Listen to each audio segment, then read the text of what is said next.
네, 오늘 본문 17절에 예수님께서 마을에 도착하셨을 때는 나사로는 죽은 지 벌써 4일째가 되는 날이었습니다. 39절에 보면은 마르다가 한 번 더 확실하게 말을 해요. 주여, 죽은 지가 나흘이 되었음에 벌써 시체가 부패하여 냄새가 나기 시작했습니다. 예수님께서는 나사로가 죽어 있을지 모르셨던 걸까요? 예수님께서는 너무 늦게 도착하신 걸까요? 아니요, 예수님은 여기까지 오시는 도중에 나사로의 현재 상태에 대해서 세 가지 표현을 하십니다. 4절에 보면은 나사로가 지금 병들어 있다. 나사로가 지금 병들었다. 11절에 우리 친구 나사로가 잠들었다. 잠들었다. 그리고 14절에 나사로는 지금 죽어 있다. 병들었다. 잠들었다. 죽어 있다. 이 세 가지 형용사에 상응하는 표현이 다 달라요. 병들었다는 말에는 고친다라는 말이 어울리고, 잠들었다라는 말에는 깨운다라는 말이 어울립니다. 그리고 죽었다라는 말에는 살린다라는 말이 어울리는데요. 예수님께서 나는 부활이요 라는 말을 쓰실 때 부활이라는 것은 단순히 인공호흡이나 심폐소생술로 사람의 생명을 조금 더 연장시킨다는 뜻이 아닙니다. 예수님께서 부활이라는 단어를 쓰실 때, 예수님께서 나는 부활이요 라는 말을 쓰실 때는 병든 자를 고치는 일이고, 잠든 자를 깨우는 일이고, 죽어버린 자를 다시 일으켜 움직이게 하는 일입니다. 부활에 대해서 에스겔 선지자의 유명한 환상이 있죠. 마른 뼈가 살아나는 그 환상이 있습니다. 인자야, 이 뼈들이, 이 골짜기에 가득한 이 뼈들이 능히 살 수 있겠느냐? 주여, 주께서 하시나이다. 이에 내가 명령을 따라 대언하니 대언할 때 소리가 나고 움직이며 이 뼈 저 뼈가 들어맞아 뼈들이 서로 연결되더라. 이에 생기가 그들에게 들어가매 그들이 곧 살아나서 일어나 서는데 극히 큰 군대더라. 나사로야 나오라. 나사로야 나오라. 오늘 우리가 읽은 본문을 세 개의 장면으로 나눌 수 있는데요. 씬 1, 2, 3로 나눌 수 있는데요. 마지막 이 씬 3, 이 마지막 장면은 예수님께서 무덤 앞에 서 계시는 장면입니다. 예수님께서 무덤 앞에 서서 무덤을 향하여 나사로야 나오라 하시니 거기서 죽어있던 자, 병든 자, 잠들어 있던 자 나사로가 컴컴한 굴에서 걸어 나왔습니다. 여러분, 죽은 자가 살아나는 걸 이 세상에 누가 흉내낼 수 있겠습니까? 죽은 자가 살아나는 것. 거의 죽을 뻔한 사람이 희박한 확률로 살아나는 일이 병원에서 지금도 종종 일어난다 쳐도 거의 죽을 뻔한 사람이 살아나는 것이지, 완전히 죽은 자가 죽은 지 4일이나 된 이 나사로가 다시 일어나는 일 앞에서 오늘 우리는 이 이야기를 읽으면서 그동안 여러 핑계로 회피해왔던 질문 앞에 다시 서게 됩니다. 너는 이것을 믿느냐? 너는 이것을 하나님께서 행하셨음을 믿느냐? 너는 이 일을 행하신 하나님이 계심을 지금 믿느냐? 여러분, 제가 정말 바라는 것은 나사로야 나오라 라고 있는 예수님의 이 짤막한 한마디가 1시간 후에, 내일, 일주일 후에, 1년 후에 그때 믿는 게 아니라 지금 바로 이 순간, 우리가 하나님의 은혜의 보좌 앞에 서 있는 지금 이 순간 하나님의 말씀으로 들리시면서 이 순간 믿어주시기를 진심으로 부탁을 드립니다. 여러분, 이 부활을 믿지 못하시겠다면은, 뭔가 석연찮으시다면 뭐가 걸리세요? 뭐가 걸리십니까? 부활에 대해서 내가 온전히 믿기에는 뭐가 마음에 걸리시나요? 사실 부활에 대해서는 저도 잘 모르겠는 부분이 있긴 합니다. 어떤 식으로 어떤 모습으로 부활할지는 저도 정확하게 잘 모르겠습니다. 제가 부활할 때에 제가 이 땅에서 죽을 때 그 마지막 모습으로 부활을 하는 것인지, 아니면 이 땅 가운데 있는 가장 찬란하고 이상적이었던 그런 모습으로 부활을 하는 것인지, 어떤 모습으로 어떻게 하나님께서 리터치해 주실지, 부활해서 서로 만질 수는 있는 건지, 서로 어떻게 알아보는 건지, 그 디테일에 대해서는 저도 잘 모르겠습니다. 하지만 우리가 부활을 믿는다는 건 다 알아야 믿을 수 있다는 건 아니에요. 다 알고 나면 그때야 믿겠다는 건 아니에요. 죽어봐야 내가 그때 믿어지겠다, 내가 경험해봐야 그때 알겠다라고 믿어지는 건 아니에요. 우리가 부활을 믿는다는 것은 다 몰라도 믿지 않을 수 없는 이유를 너무 많이 주고 계시기 때문에 믿는 거예요. 믿지 않을 수 없는 이유들. 여러분 생각해 보세요. 하나님께서 흙을 모아서 흙을 빚으셔서 흙에다가 생기를 불어넣어 생명을 만드셨다라는 말씀이 여러분 믿어지신다면 부활을 못 믿을 이유가 뭐가 있습니까? 하나님께서 이 창조하실 그때, 이 땅을 창조하시고 사람을 두실 그때에 심히 기뻐하는 마음으로 흙을 모아다가, 아무 흙이나 썼겠어요? 그 흙을 모아다가 하나님께서 손수 당신의 형상을 따라 빚어가시면서 거기에 생기를 불어넣어, 코에 생기를 불어넣어 생명이 되는 그 일이 우리가 믿어진다면 부활을 못 믿을 이유가 어디 있습니까? 맞죠? 그렇게 지어놓으시고, 그렇게 아담과 하와를 지어놓으시고 심히 기뻐하신 하나님께서 분명 우리가 죽음에서 살아나는 것을 그만큼 심히 기뻐하실 텐데, 이 하나님이 기뻐하시는 일에 대하여 우리가 믿고 안 믿고와 상관없이 하나님께서 얼마나 기뻐하시는 이 일에 대해서 우리가 안 믿을 이유가 뭐가 있습니까? 그리고 오늘 우리가 이 본문에서 다시 살아난 나사로의 이야기를 우리가 지금 읽고 있는데요. 나사로야 나오라, 나사로야 나오라. 여러분 다시 한번 여쭙니다. 여러분 부활을 믿으십니까? 내가 부활을 얼마나 믿을 수 있는가, 내가 얼마나 부활을 믿을 수 있겠는가. 씬 3에서는, 마지막 장면에서는 이 부활이 과연 가능할 것인가 라는 실현 가능성에 대해서 우리가 질문을 생각해 봤다면, 씬 2, 그 바로 직전에 있었던 장면에서는 부활에 대한 또 다른 면을 볼 수 있는데요. 여기서는 우리에게 다른 질문을 던질 수 있습니다. 부활이 가능하겠는가? 부활이 과연 우리가 자연적으로, 과학적으로 또는 우리의 삶 가운데 실현 가능한 것인가? 이런 질문이 아니고, 씬 2에서는 과연 우리는 부활이 필요한 사람인가? 부활이 왜 필요한가?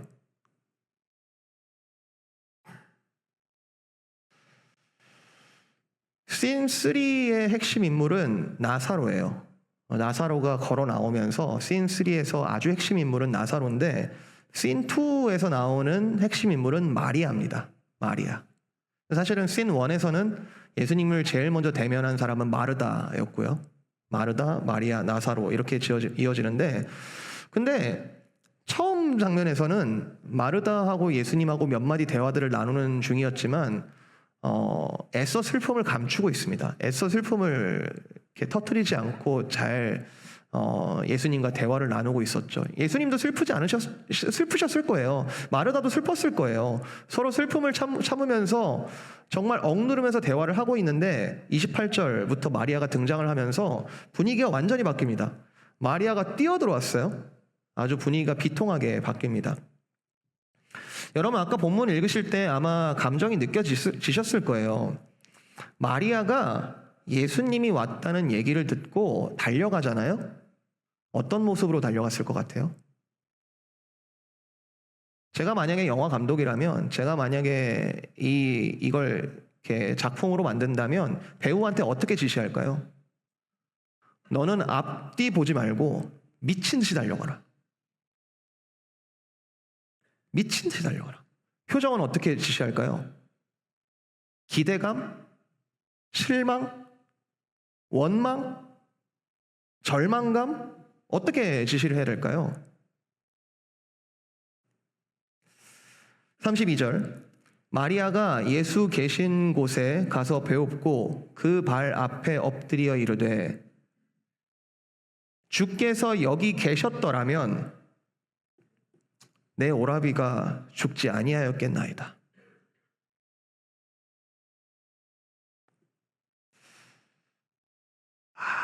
주님께서 조금만 일찍 오셨다면, 주님께서 조금만 일찍 오셨다면, 여러분 이거 차분하게 말하는 거 아니잖아요. 여러분 이거 또박또박 말하는 거 아니잖아요. 예수님 왜 이제 오세요? 왜 이제 오셨어요? 조금만 더 일찍 오셨다면, 다른 사람들은 다 고쳐놓으시고는 왜 우리 오빠는?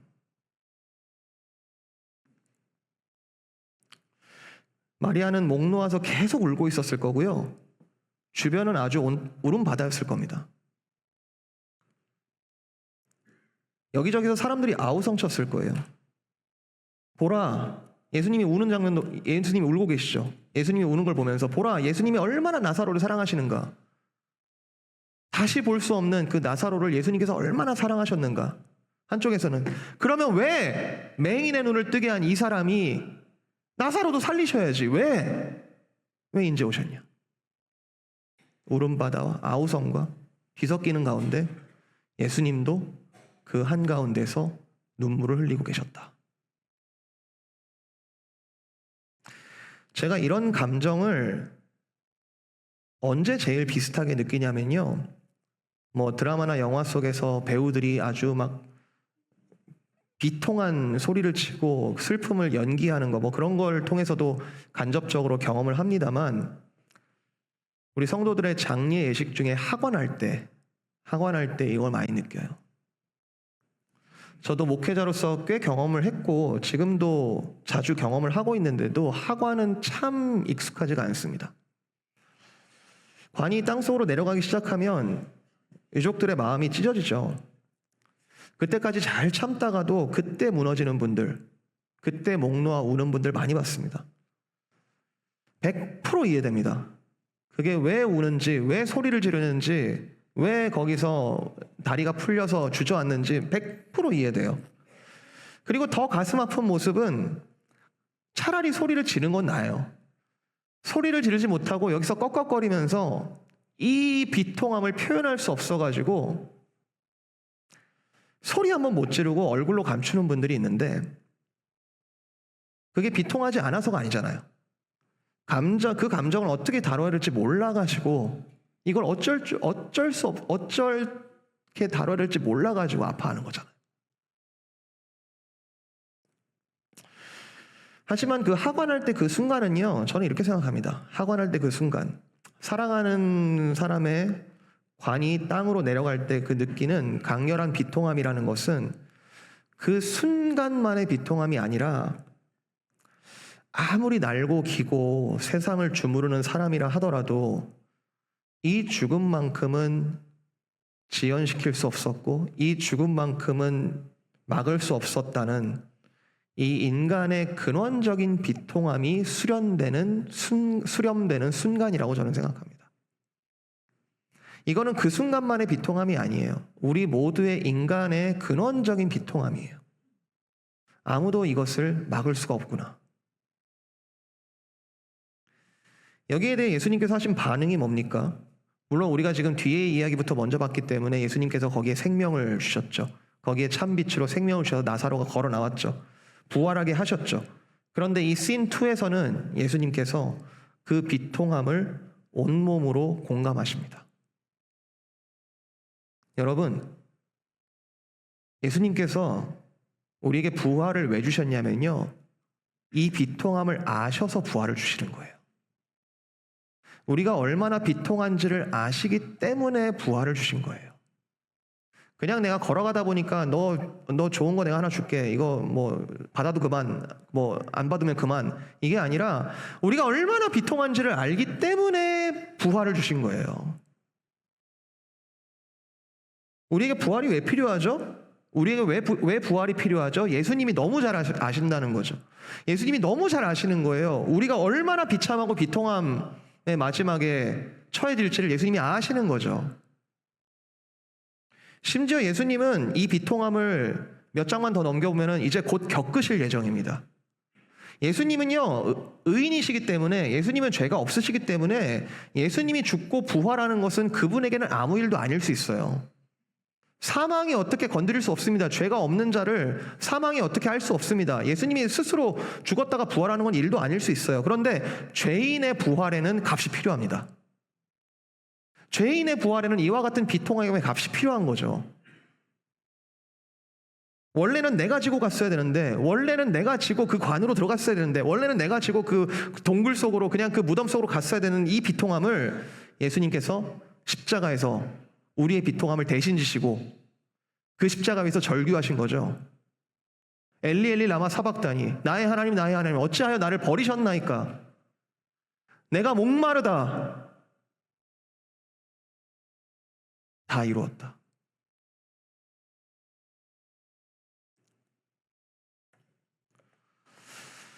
여러분, 우리의 비통함을 알고 부활을 선물로 주신 주님께서 이 씬 2와 씬 3가 있기 전에 씬 1이 있는데요. 예수님께서 가장 먼저 하신 일이 있습니다. 우리의 비통함을 너무 잘 아시고 부활을 주신 그 주님께서 그것에 있어서 선행 조건이 되는 첫 번째 예수님의 행동은 예수님께서 오셨다는 거예요. 부활이 필요한데 어찌할 줄 모르는 비통한 이들을 예수님께서 친히 찾아오셨다는 거예요. 예수님이 오셨다는 건 아주 중요한 의미가 있습니다.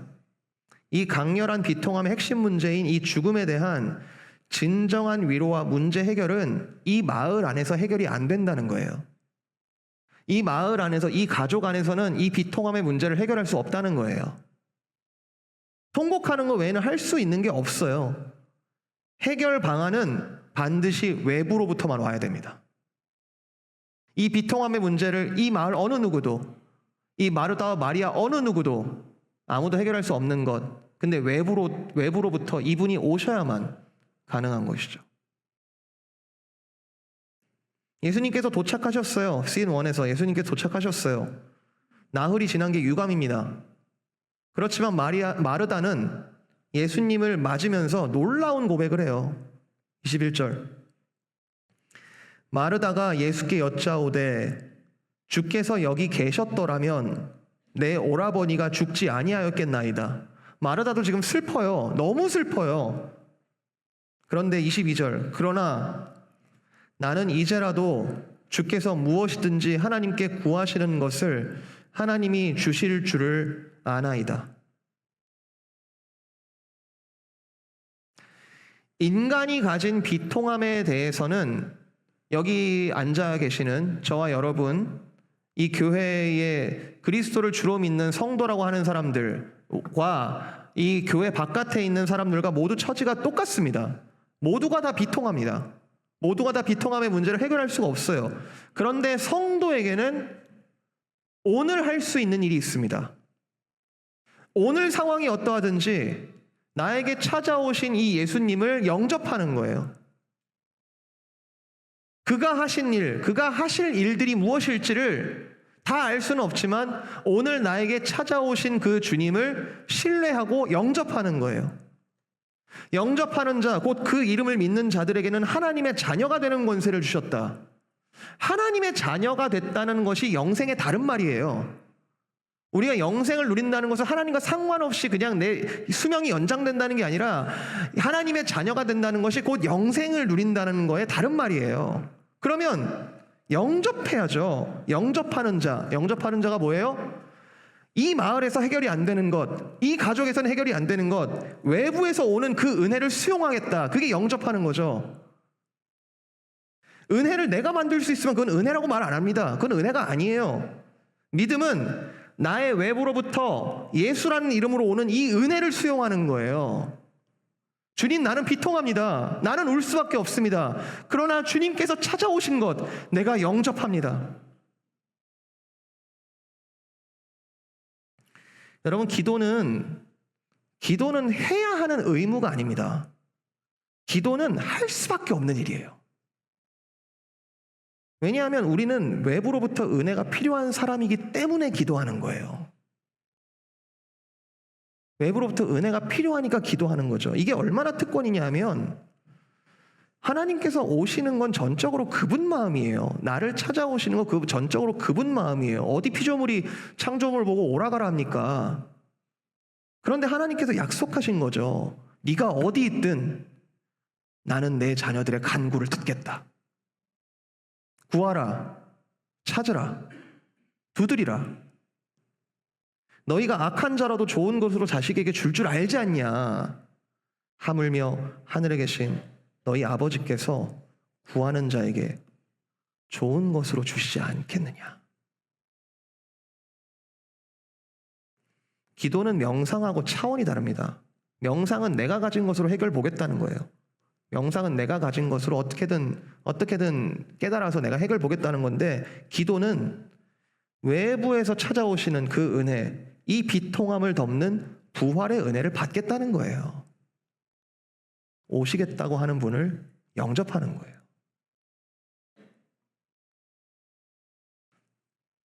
저는 오늘 이 부활의 이야기가 우리 삶에 두 가지 차원의 의미가 있다고 생각합니다. 하나는 나를 믿는 자는 죽어도 살겠다.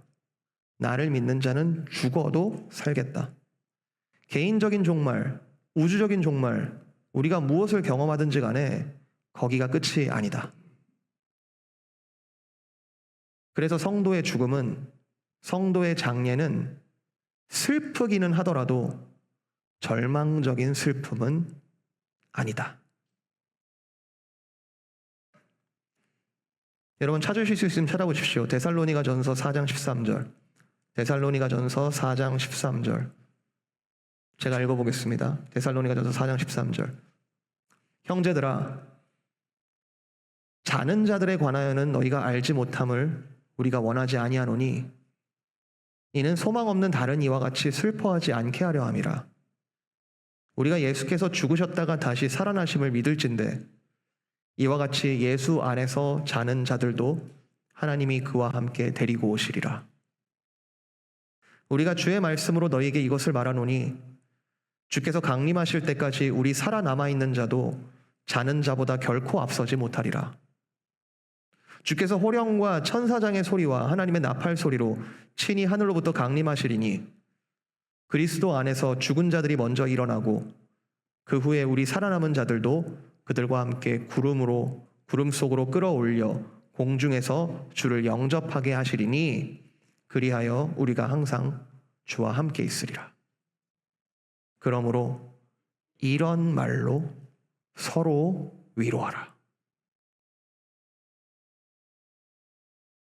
어떤 종말을 겪든지 나를 믿는 자는 죽어도 살 것이다. 또 하나의 의미가 있습니다.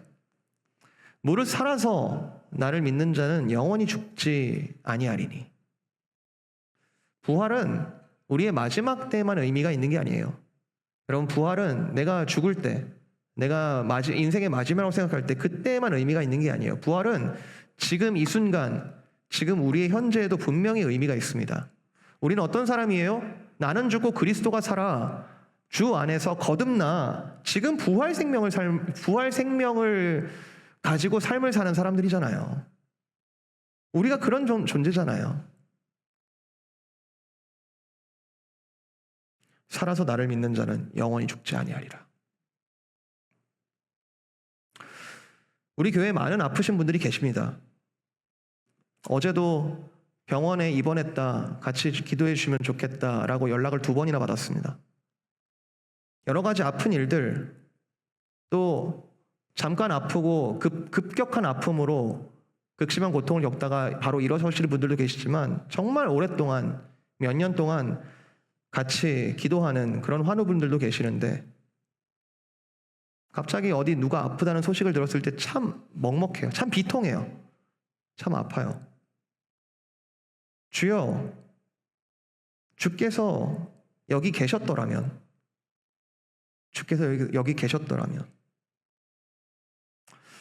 이번 주 중에도 투병 중인 어떤 성도님과 지금까지의 치료 경과에 대해서 좀 여쭙고 대화를 나눴습니다. 아쉽게도 안타깝게도 그렇게 좋진 않더라고요. 아마 더 힘든 치료 과정으로 좀 들어가야 될 것 같다. 이전에 그 치료 과정이 너무 힘들어서 몸이 버텨내지를 못해서 어쩔 수 없이 중단하고 다른 대안으로 다른 치료를 해왔는데 정말 너무 그 힘든 치료 과정을 다시 해야 될 것 같다. 제가 그 얘기를 듣고 있는데 너무 비통해요. 너무 비통해요. 그걸 어떻게 버티세요? 그걸 어떻게 버티세요? 근데 목사님, 그 순간에 예수님께서 힘을 주세요. 저는 믿음이 부족해서 그 치료를 할 때마다 겁이 나기도 하고 매번 걱정을 하지만 분명히 목사님도 그 상황이 되면은 주님께서 믿음 주실 거고 능히 감당하게 하실 거예요. 여러분, 저는 그 대화 중에 부활을 봤습니다.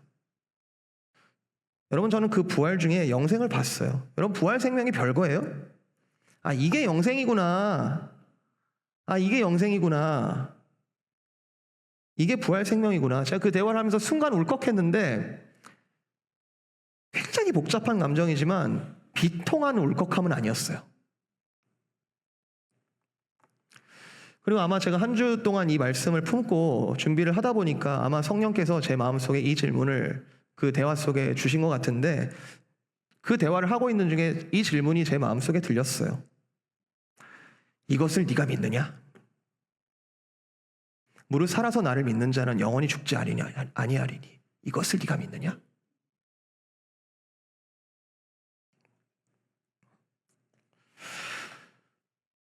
여러분, 결론입니다. 오늘 이 이야기에 등장인물들이 여러 명이 나와요. 등장인물들이 굉장히 많이 나옵니다. 이 요한복음 11장에. 근데 이 중에 누가 제일 기쁠까요?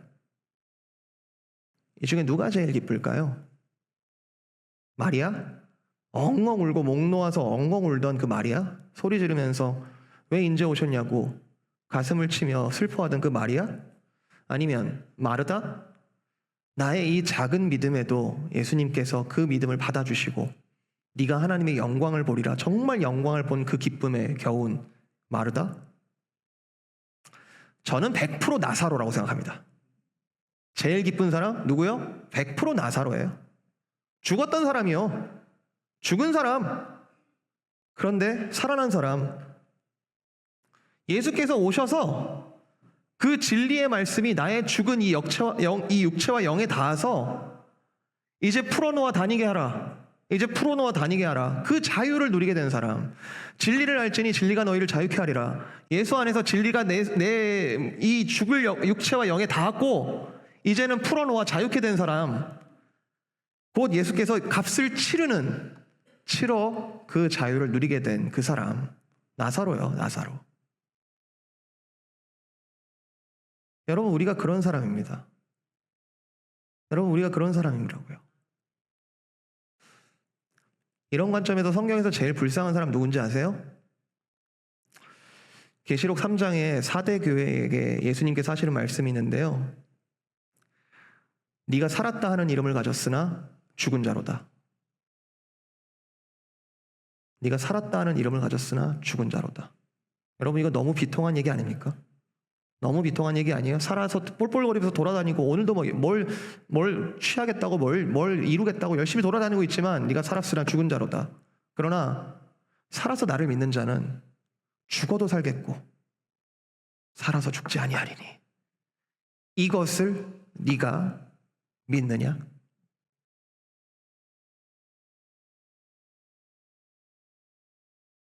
여러분, 선언합니다. 예수님을 여러분 지금 믿으실 수 있다면 여러분은 지금 살았어요. 여러분 지금 살은 거예요.